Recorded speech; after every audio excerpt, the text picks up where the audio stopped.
Hello, everyone, and welcome to OHSCA Interviews. I'm Vincenzo Calla, and I'm your host for today's episode. Today, I'm happy to have with me the MP for Abbotsford, the Honourable Ed Fast.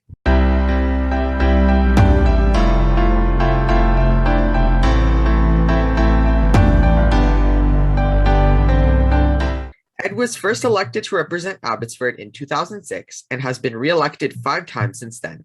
Prior to his election, Ed practiced corporate and commercial law in Abbotsford for 24 years.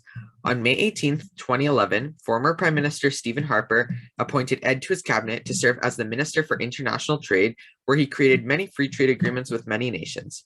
In 2015, Ed became Canada's longest-serving trade minister. Ed currently serves as the Shadow Minister for Innovation, Science, and Industry. Thank you, Ed, for your time, and thanks for joining us. Good to be on your show. We're great to have you, and we're going to start off with our first. We're going to start off the interview with our question and answer segment. All these questions are asked by our high school members from across Ontario and across the nation. So the first question is one of the questions that I came up with, which is, what is your favorite part about being the MP for Abbotsford? Well, it's easy to talk about serving the community and getting involved in public service. But for me, the joy of serving Abbotsford is that it is the most generous community in the country. In fact, Abbotsford, for many years now, every year is named the most generous census metropolitan area in the country. And we're actually the most generous by a country mile compared to the next most generous. So we have a giving community, one that is chock full of volunteers. Just so you know a little bit about Abbotsford, we're nestled between majestic Mount Baker, which is 10,000 feet high, fully glaciated, spectacular. And on the other side is the mighty Fraser River, the biggest river in British Columbia, which right now is close to flooding its banks because of heavy rain that's happened over the last 24 hours. But we live in this beautiful spot. It's a farming area. We call it the city in the country because there's a very significant urban and suburban component to our community, but we're surrounded by farmland and by majestic mountains and rivers, a beautiful place to live, and of course, serving a very generous community. Well, Abbotsford is it.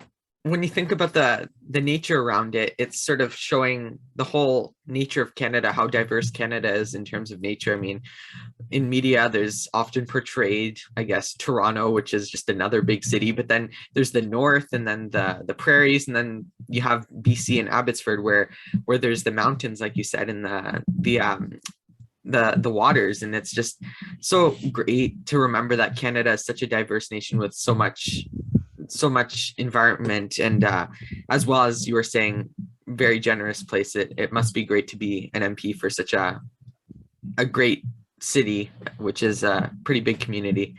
It is, and the other benefit of living in Abbotsford is we actually live 1 hour from arguably the most beautiful city in the world, Vancouver. We resist attempts to call us a suburb of Vancouver, but we're very close to being a suburb without being a suburb. And we have this incredibly beautiful city and the Pacific Ocean right at our doorstep. And yet we still have the beauty of being part of a farming community that has a bit of a more laid back lifestyle. So I'm very privileged to live here. It sounds like a great place for sure, and a great place to be an MP. So the second question is from Jack in Milton, and he asks, what were the keys to success that helped you get elected in this tough election? It was such a tough election. So what were the keys that brought you success? Well, I'm glad to hear a question from Milton, the home of my former colleague, Lisa Raitt. So glad to hear the question. This was a really difficult election we just came through. And by far, it's the strangest election I've had because most of my time during the campaign was spent trying to explain to my residents what our conservative position on vaccine mandates was, we have made it very clear that we believe that vaccines are the most effective tool in fighting the pandemic. At the same time, we've also said that we encourage Canadians to get vaccinated, but we do believe that because there are alternatives available to ensure that unvaccinated people are not a risk to their communities, things like rapid tests, that to the greatest degree possible, governments and businesses should use those alternatives to help the unvaccinated continue to live life reasonably normally. And that is a balance that I don't believe Justin Trudeau has figured out. I wish he had been someone who could bring us together during this election and during this pandemic rather than divide us. And yet we see Canadians are so hopelessly divided right now. It's very unfortunate because I thought governments across Canada had an opportunity to bring our great nation together, and they have failed. Well, I mean, Justin Trudeau says a lot, and we've seen in the past 6 years that he says a lot, but at the same time doesn't take action on his words. And the Conservative Party had such a strong platform. We had a strong platform saying vaccines are the number one tool, but if for what reason you can't take one, we have this other alternative, but this is like last thing. Whereas Trudeau seems to think that he can, I'm not going to go too deep into it, but he says one thing and then he creates mass confusion, and it just gets really complicated. So I think that that's something that Canadians will have to see now, especially as things are getting back to normal, to see what Trudeau's position is, what his position truly is, and to see what it is. And definitely was a hurdle for us during the election and continues to be a hurdle for our party. Well, you've certainly put your finger on one of the major weaknesses of our Prime Minister. That is that Justin Trudeau will likely go down in history as Canada's great promise breaker. He loves to make promises and virtue signal, but he's very, very poor at delivering on the promises that he makes. I believe that goes to character. I believe he believes that he can get away with making promises and then not delivering on them, because often those promises are so far down the road, he knows he won't be around to have to justify why he didn't actually fulfill those promises. Things like our Paris targets, our climate change targets, which were actually established by Stephen Harper. And Justin Trudeau said, oh, they're not stringent enough. And yet today we are not on track to even meet those targets. And then by virtue signaling, our Prime Minister says, I'm going to increase those targets to 40%. And then he says, and I'm going to top that by promising that I'm going to deliver net zero emissions by 2050. Well, everyone knows he won't be around in 2050. He knows he can make that promise, no worry about fulfilling that promise. And that is a fundamental flaw in our Prime Minister's character, that he is prepared to make promises that he knows full well he'll never be able to live up to. It's easy to say and easier to not act on it when it won't be impacting you in the short term. But unfortunately, things like he promised like electoral reform, things he promised like Indigenous water long-term bans, long-term drinking water advisories. Sure, a lot of them were solved, but there's still a whole ton more that still haven't been fixed. So that's a big issue. And there's so many issues that Trudeau promised that unfortunately didn't happen and won't happen and will just cause us more harm further down the line. So we're going to go into the next question, which sort of reflects on your experiences in the Harper cabinet. So the third question is, how can you use your experiences as the former Minister of International Trade, as an opposition shadow minister, and just an opposition MP in general, just thinking about the things that you went through in government? Well, one of the key roles of a trade minister is to develop trusted relationship with the key stakeholders across industry in Canada to identify what are the export priorities of industry in Canada, what are the major challenges facing exporters as they try to do business on the global stage.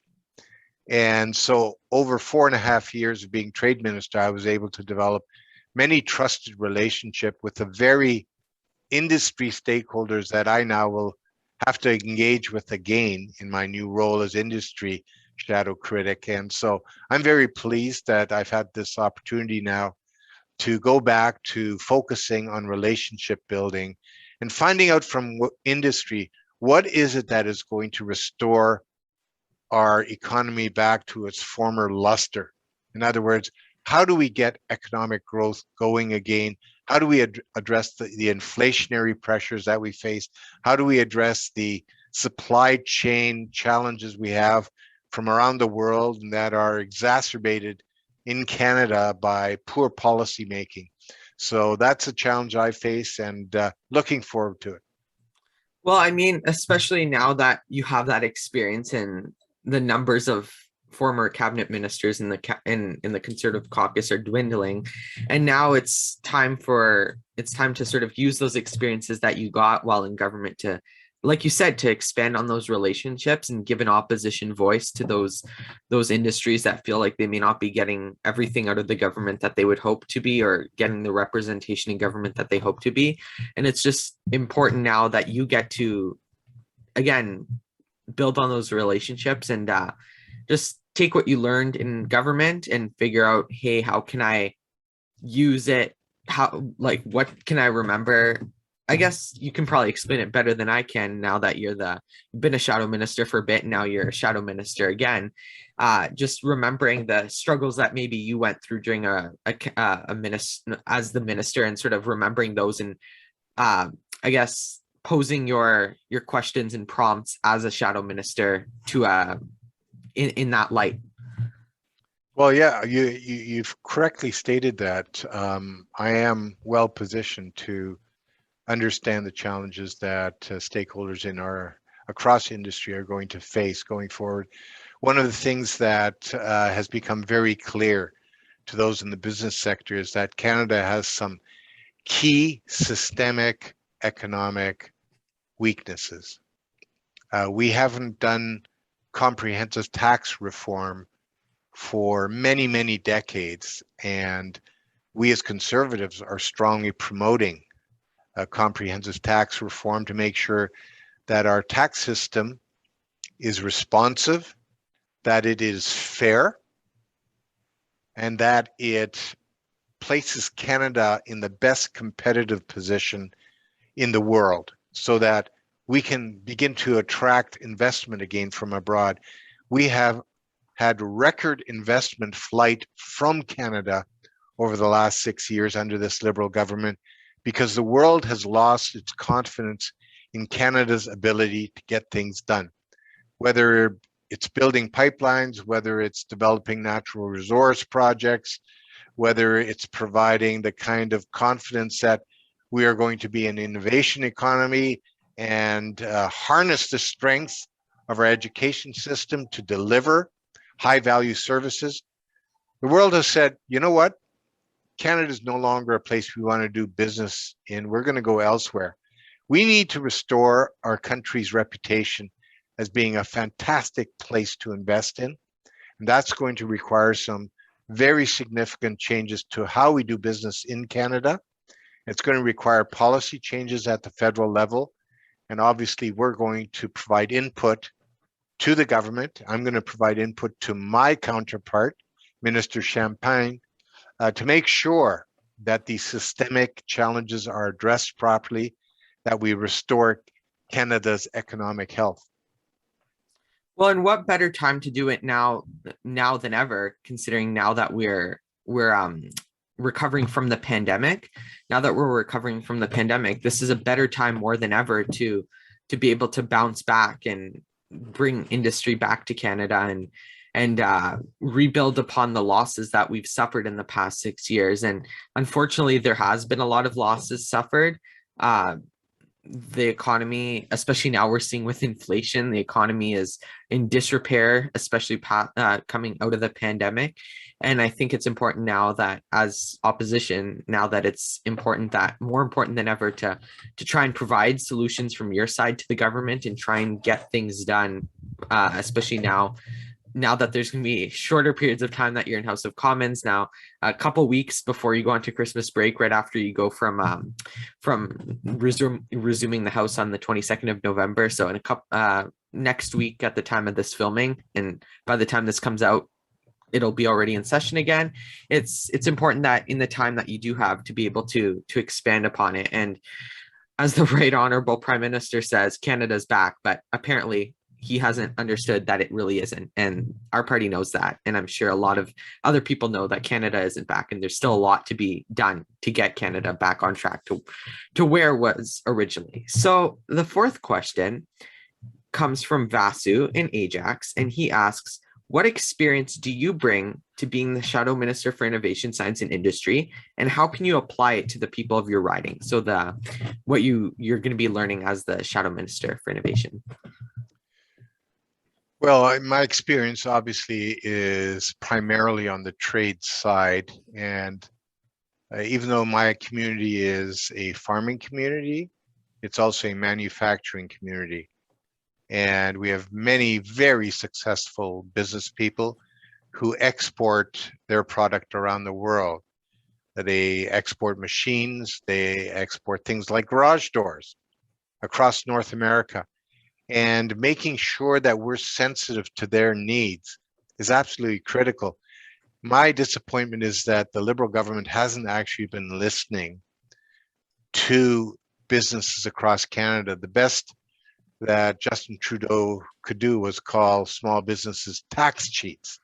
That's no way of building confidence within the business sector. And we know that right now, one of the biggest challenges facing Canadians, facing Canadian businesses, are the inflationary pressures that are being brought to bear, not only here in Canada, but around the world, especially in North America, where we're seeing the fact that supply chains from around the world have been severely compromised and have got significant constraints in that are undermining our ability to get products into and out of our country in a timely way. That's undermining the efficiency of our economy, the competitiveness of our economy. I've talked to businessmen, manufacturers who are saying, listen, we can't get containers anymore. We're paying, rather than paying $1,500 for a container, we're paying $15,000 for a container. Now we have to increase our prices because of the shortage of containers. In other words, fueling inflation even more. And I've seen no plan from the Prime Minister to actually concretely address the inflationary pressures we have within Canada. The biggest thing that we can do right now as a country is to stop borrowing and spending. My colleague Pierre Poilievre, of course, has been on top of that file. He's recently appointed to be the finance critic in my place. And he's made a point driving home the message that inflation is undermining the value of our dollar. In other words, the dollar that the average Canadian earns is buying them less and less and less because of inflation. He's calling it the inflation tax. You know, for the most part, he's right. By undermining our ability to buy goods at the same price we could yesterday, we're compromising the ability of families to afford their homes, to put groceries on the table, to put gas in their car. This is a crisis, and it's all being driven by poor policy at the federal level and also global supply chain constraints that are really impacting economies around the world. Well, those are all great points. And especially now we see it in our communities. I mean, we see it at the local businesses that we go to. I mean, I was shopping at some stores and the prices are incredible. I mean, it's insane how much everything is going up, and it's become a topic at family dinners and a topic and even in school. I mean, even now some of my friends have been talking, and we've been talking about how much everything is costing, and it's impacting everybody. And I think before we go into the last question, I think it's just important to remember and that I mean, Canada's a nation where there's so many ideas, so many manufacturing, so many like under your category, so much innovation, and that starts right in our communities, starts right in our own small businesses, and giving a voice to them, especially as opposition. And I guess going back to your colleague Pierre Poilievre, it goes back to his simple message of make more, cost less, paychecks, not debt. It's important of getting Canada's economy back on track. And I know that it's a global issue, but there are things that we can do to start to tackle inflation, no matter if it's small things or big things. There's things Canada can do. So we're going to be moving on to advice for the next generation, where we'll talk about youth involvement in politics and more. So the question we ask everybody is, what should young high school conservatives do in order to get more politically active? And what is one piece of advice that you would give them? Well, the one piece of advice I would give them, having now spent well over 30 years in the field of politics, is never forget to be humble. Humility is a trait that is often lacking amongst politicians. Remember, government can't solve all of the world's problems, and human beings don't always get it right. So we as politicians also be willing to acknowledge when we get it wrong and to course correct and make sure that we have the right policies in place that are going to create a more prosperous future for the next generations of Canadians that are coming along, and also a safer future for the global economy, making sure that we address the environmental challenges that are going to keep us healthy and safe.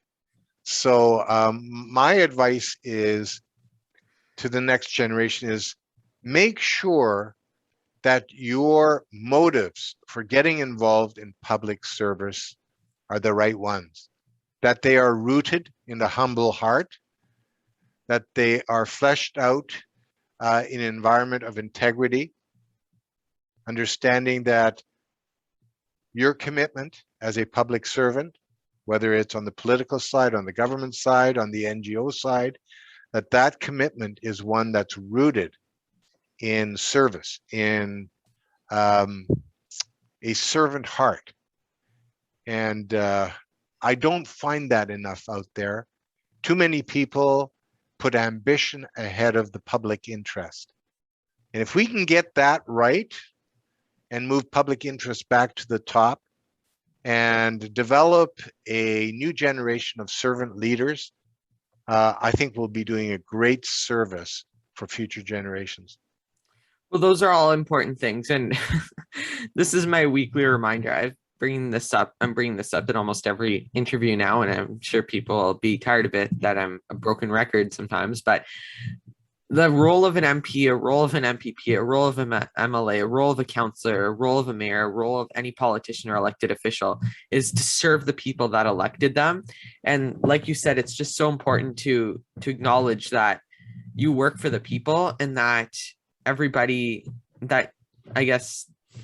deserves a voice, and that you are that voice for everybody, no matter who voted for you or not in the past elections. It's important, especially as an MP, and to stay, and like you said, stay humble, stay no matter what position you are, whether you're just a backbencher MP or whether you're a cabinet minister or whether you're the prime minister, to remember that there are people that rely on you. There are people that depend on you and depend on your government and depend on you as what you're doing in your role. And just to stay humble and remember that we're all Canadians at the end of the day, and we're all living in this great country, and we can all, and that you're serving them, and that everybody has their own needs, that you can help them in whatever way that you can, small or big. Avoid blind ambition, rather go for principled servant leadership. That would be my challenge to your generation that is now looking at what life might look like going forward. And I encourage them all to plug into areas of service that are going to reflect that servant leadership. And to the many conservatives that you are now connecting with, I would encourage them to get involved in the Conservative Party of Canada and get involved in your local riding associations. Help out on election campaigns, volunteer. And beyond just politics, volunteer in the community, because there's no better way of proving to your community that you're worthy of their support and perhaps someday their vote than actually delivering by being involved in service, volunteering regularly without asking for remuneration or any gain. And that's the way you prove yourself. And I would encourage all of your team that you work with and those you're reaching out to, Vincenzo, to look at that as a model for going forward. That's a perfect way to end off the interview. And change, big change, small change starts with you. So that is it. We hope you enjoyed today's interview. You can look for more videos and interviews coming soon. Make sure to follow our Twitter, Instagram, Facebook, and TikTok accounts at Ontario OHS Cons for info about our next interview and for more great content. Make sure to look at our website at OntarioOHSconservatives.org to learn more about us, to see our projects, and for more great content. For our YouTube viewers, make sure to like this video, subscribe to our YouTube channel, and don't forget to click the notification bell so you never miss a video. For our podcast listeners, make sure to follow us and stay updated with new episodes. We hope to see you all soon.